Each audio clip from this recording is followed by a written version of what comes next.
Dah sampai pun. Tinggal naik dekat puncak tu je. Aduh.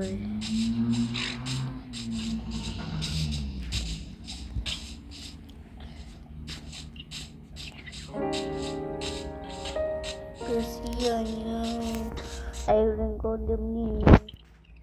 Tak apalah. Kata ni. Kenapa dah ni hantu je? Rasa nak naik atas. Assalamualaikum. Datang ke dunia ini. Oh, terima kasih guys.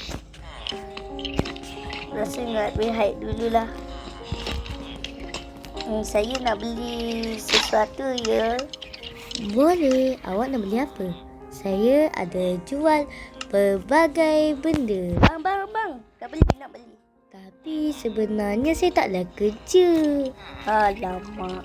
Cuba cari kat orang atas tu. Us, rasa nak rehat lah. Baik, Bang. Bang pula. Baik semua. Assalamualaikum. Lah saya nak rehat dulu ya. Saya nak tidur dulu. Okay?